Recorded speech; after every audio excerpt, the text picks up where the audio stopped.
Yeah, how was your game? How was the game today?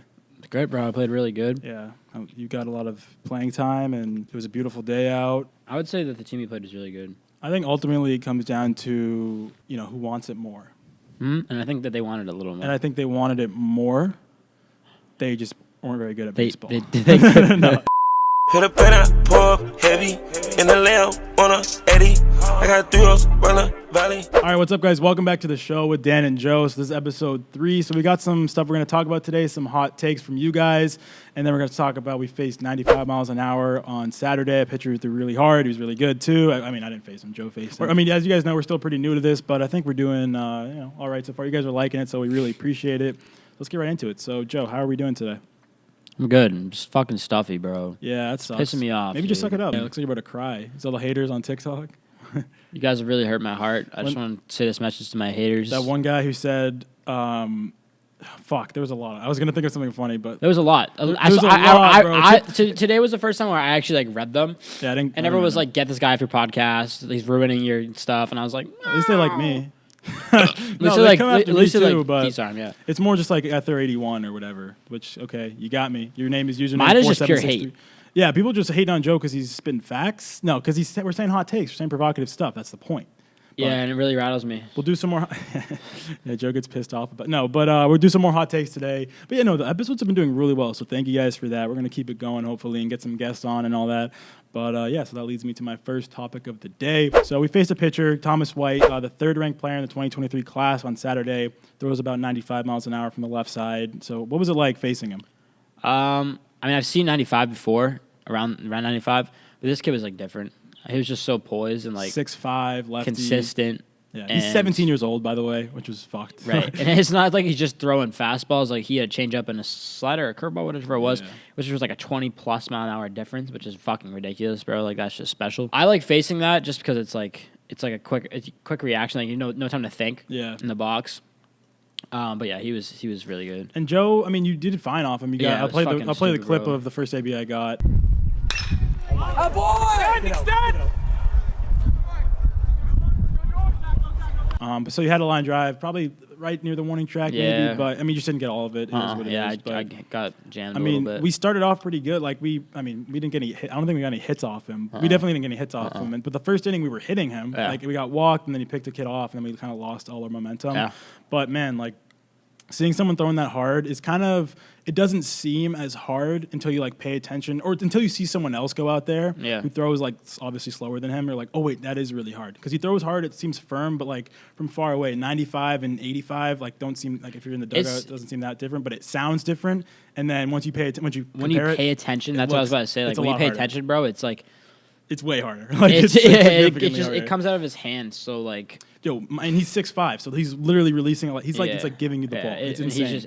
And his motion, his delivery is so calm and relaxed. He's gonna be a big leaguer, top 10 pick. He's a Vandy commit. He'll be a big leaguer very soon. The kids that pitched after him will D1 commits. And they're throwing 88. These kids were good, and those kids just didn't seem that good compared to him. But those kids were actually very good. They're good. Great mechanics. More off speed though. More off speed. Yeah. A couple. I think a Holy Cross commit and I don't know the loans. Brian or something like that. So pretty good guys. But man, yeah, seeing that up close was pretty dope. Yeah, it was pretty sweet. All right, so I put on my Instagram story. I said, "Give me your guys' hot takes on all things baseball." I kept it pretty broad. I was like MLB, D1, D2, D3, recruiting stuff, everything in the baseball world, and I got 50 responses, which is so dope. And also follow my Instagram if you haven't yet, DSARM YT. I'm very active there, and if you guys want to submit things into the episode, that'll be where it kind of goes. Yo, Joseph Norazio, bro. You got a big Instagram game going, huh? All right, so we had to get Joe on my iPhone because the camera just is not with us today. They don't want to see us winning, but that's okay. I do. Oh, this one was good. So travel ball parents are scarier than Slendermen. So that's kind of made me think of how messed up Slenderman, yeah. But that made me think of how crazy Little League parents are, softball dads and moms, and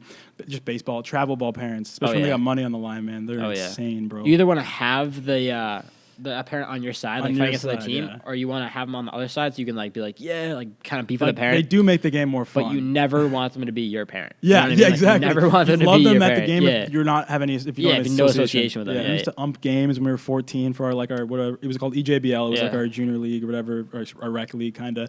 And we umped when we were 14, but we'd ump the 9U games. And my buddy was doing a playoff game. We're getting $30 a game. We were just doing it because we have nothing else to do. We like baseball and we're just helping out the league. league. But it was kind of fun too. But dude, so there was a call on the line. It was bottom of the 7th. It was a playoff game, like I said. I think it was like this team was up 2, bases loaded. The ball gets hit, and he calls it fair. And it was probably foul. He probably missed the call, and a bunch of parents were right there, so they definitely had a better view.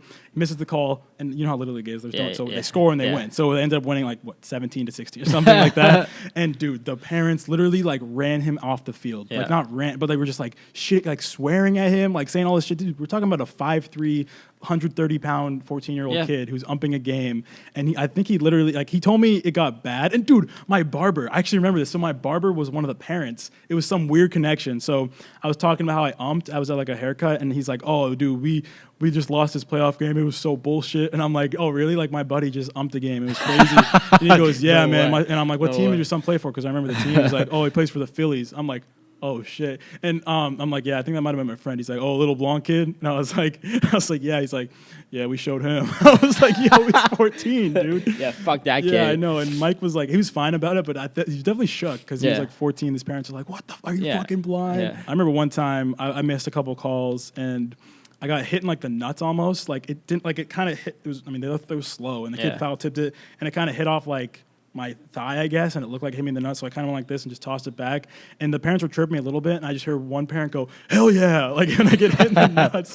I'm like, bro, I'm literally, my sister's picking me up after this game to go home, and I'm gonna go to sleep or play video games and go to sleep. I don't care about exactly, this. Dude.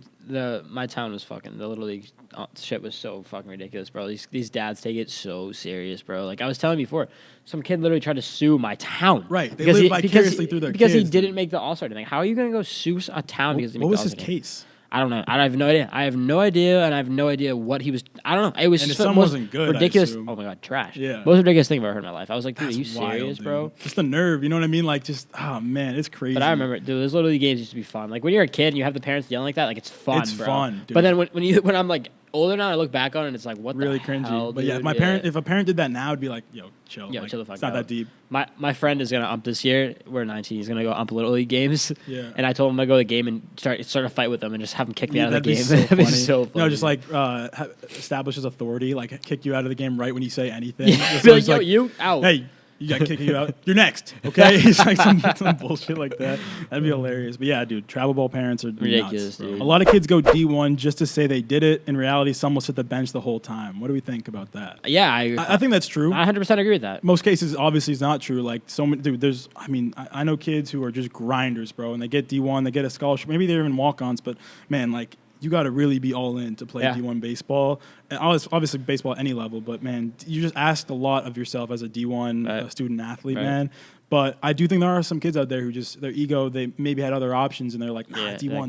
D1. Because they're sold this lie that, D1 obviously is the best level, but you also want to win. You also want to go to a good school. You don't just want to say you went to a D1 school. I just don't think that. Right, and it depends on, again, it always comes down to the school, bro. If you're going to a mid-major, bro, and you're going to D1, and you're sitting at a mid-major, and you're going D1, it's then at that point. A low mid-major, yeah. I saw a dude in my comments who made a good point. I actually hadn't thought about that. He goes, yeah, I didn't play. I went to a mid-major, a decent mid-major, didn't play that much, but the experiences playing at Clemson and Auburn and Vanderbilt, he's like, those were some experiences I'll never forget. Right. So I never would have thought about that part, but I'm like, yeah, you're playing against these elite teams, you're seeing future MLB guys. That's fun, especially if you play, but I totally get that part of it, and it's cooler. It's way cooler to go D1 because you can play those studs, you can be on TV, which is dope. So you get so much more stuff too, bro. Yeah, you get women. so much more fun. No, but women here, there's way more money, scholarship money. But women. No, yeah, dude. It really comes down to your priorities. What do you want from your school? What do you want from these 4 years? Whatever. But Shohei will retire as the greatest athlete of all time. Oh my god, bro! I fucking can't with this Shohei shit. Really dude. premature. Obviously, it is a hot take, though. Yeah. Shohei is the most overrated player in the MLB, bro. Whoa, Joey's about to get flamed for that. No, he actually take. is though, dude. He had one good year, dude, and it's I understand he's a pitcher and a here's hitter. The thing, though. It wasn't one good year. It was one historic, amazing, legendary, never be seen again type year, Babe Ruth-esque type year. Right. So I don't know, dude. I don't know. I want to see more, bro. You will. His ERA rate wasn't even that good. I don't know, dude. Bro, but he did both. He did both. He's no one does that anymore, bro. It's 2020. Exactly, because nobody gets the platform to do it anymore, bro. That's why it's so crazy, though. Exactly, he got the platform. Because everyone hyped him up, bro. But he's that good. He is, dude. He hit the ball. He had 118 exit velo on that ball. Did you see that the other night? What's his average right now, bro? That's the highest from a lefty ever. I think he has like 3 hits, bro. dude. That's the highest on Statcast ever. 118 exit velo. Throws 101 miles an hour. He athletically, I'm not saying he's going to be like. I'm not agreeing with his take, but he is an amazing, especially rotational sports. He's an amazing athlete, bro. Like bar none. Like he's so good, like historic. But yes, can he do it for 12, 15 years? I don't know. Can you do it again this year, bro? I made a video when I was like a freshman in high school and I was trying to get into like commentary stuff. I was like, the truth about Shohei Ohtani. And I said all this stuff. I was like, look, he's an amazing player. And this was before he's in the league. It's right when he signed with the Angels. And I was like, but he does have a history of injuries. And elbow injuries especially, and I kind of had to, I was like really, I treated it like a school essay, bro. I was like putting a lot of work into it, and I said like, but injuries, man, if he's really going to do both, like, can he? Because there's a reason no one does that. You have to be an amazing athlete. Even then, it's not promised. So. Right, dude. And it's kind of, he got hurt, and so we saw it, but. And I think this year he's going to have a lot more at-bats because of the DH and the NL now and whatever. So I want to see, I mean, like, I really do think that he could be great. He could be a continuously consistent all-star. But at the same time, I think that he could also just go downhill. Like, I really do think that. I think he's bound to strike out a lot. I mean, injuries are fuck. I wish we could turn the injury sliders all the way down in real life, you know? Baseball isn't about how you perform. It's about who you know. I guess he's saying recruiting. I agree. If you're a dude, you're a dude. No, I agree. I think it depends on the person, bro. Like, I think that there's definitely the people out there that, bro. Like, I know a lot of kids that it's like, you're going there because you have that connection, right? We saw it with, whose cousin was at that, what school, who's saying, on my TikTok. Yeah. And we realized, man, he batted 100 in his men's league. He's had I know another kid. I know a couple of kids that are like that. Yeah. I mean, they're still good players, but it's like they're not that level players. Like you said, if you're a dude, you're a dude, bro. Yeah. Like, it's hard to generalize it that much, but I get it. We said hot bro, I'm takes, literally crying over here, bro. No. The best way to get recruited is to brand yourself well and reach out to the right coaches. It's literally you're branding yourself. It's advertising, bro. My dad works in advertising and marketing, so that's why I feel like I was good at like getting myself out there, and also I was so persistent with like just reaching back out. Job. Yeah, it was literally a part-time job, bro. If you're really about getting recruited and you really want to get to like a dream school or like a reach school, you just got to keep trying, man. You just got to persistence, bro. And that's life, honestly. No matter how annoying you think you're being, bro, like think about how many other kids there are out there, So it's just you got to stay. Bro, like I said, like I literally would send DMs, like long shot DMs to school I had no business ever even like visiting, and I'm like, Coach, I'm the hardest worker you'll ever come across. Like, you got to do that. I mean, it didn't work, obviously, but like in my head, I was like, hey, at least if the off chance believe in yourself, bro. You're right. And man, you just got to bet on yourself, bro. Like, you really just got to bet on yourself. That's like yourself, and moral of the story. But like I said, for me, I know it was like I would send like a bunch of emails to the same coach and be like, oh damn, I'm being annoying. Like, you can't think like that, bro. Yeah, he's never going to recruit me. Yeah. So, how old do you have to be to stop getting recruited by D1s, dude? I know how old. I think he means like what year does recruiting like is D1's going to stop? I mean, never, bro. If you're good enough, never. Like I know a dude who decode from a decent mid-major D1, a low mid-major D1 in the Northeast, but he was a dude. Like he committed when he was younger, and then July going into his freshman year of college, he commits to Tulane. Shout out Jonah, you're my guy. But dude, Jonah, he's a stud. He deserved it, but he just didn't get those looks and then he really peaked, and he's been up to 92, and like now he's at Tulane getting. I don't know if he's getting money, but he's getting like, playing time. Like he's out there. But man, recruiting never stops. If you're really that good and you're really like.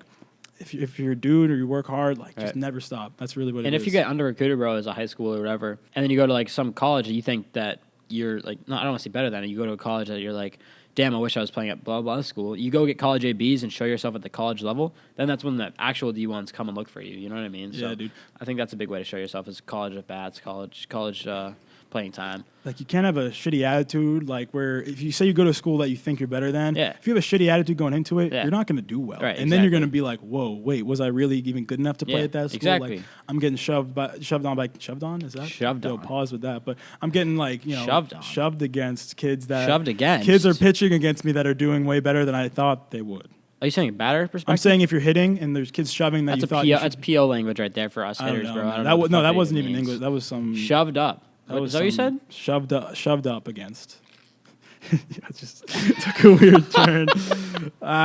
Location over velo is a horrible take these days. I wouldn't say horrible, but it is outdated for sure. Location over velo. Velo to an extent though. Like, 85 with movement is better than 88 without movement, but 95 is better than everything. So like, what it is what it is. Is it? 95, yeah.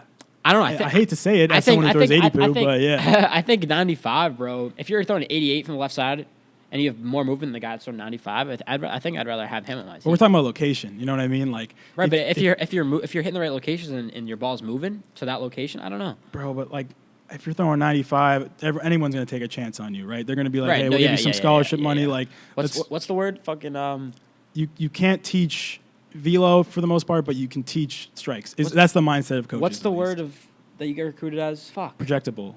Yeah, projectability. That's a big part of recruiting. Big part of it. So when you are throwing 95, bro, like coaches will be like pretty projectable. yeah, projectability, bro. Yeah, like, especially if you're like 6'5", it's like, oh well, yeah, projectability. This might work out. Like that kid Thomas White, bro. Like that kid's gonna be throwing 100, I think. Yeah, he's projectable and he's nasty. Yeah, exactly. He's the double. Yeah, he's got the double. He's gonna get whammy. first round right after. Yeah, he's gonna be a top 10 pick. Oh, yeah. What do you need to throw minimum miles per hour as a lefty D1? I'd say 106 is probably a good number to reach for. 106, 107. 110. 110. Yeah. No, man, there's no minimum. I've seen lefties who are. I mean, there is a minimum, okay, but I've seen lefties going D1 who are 81 to 84. Right?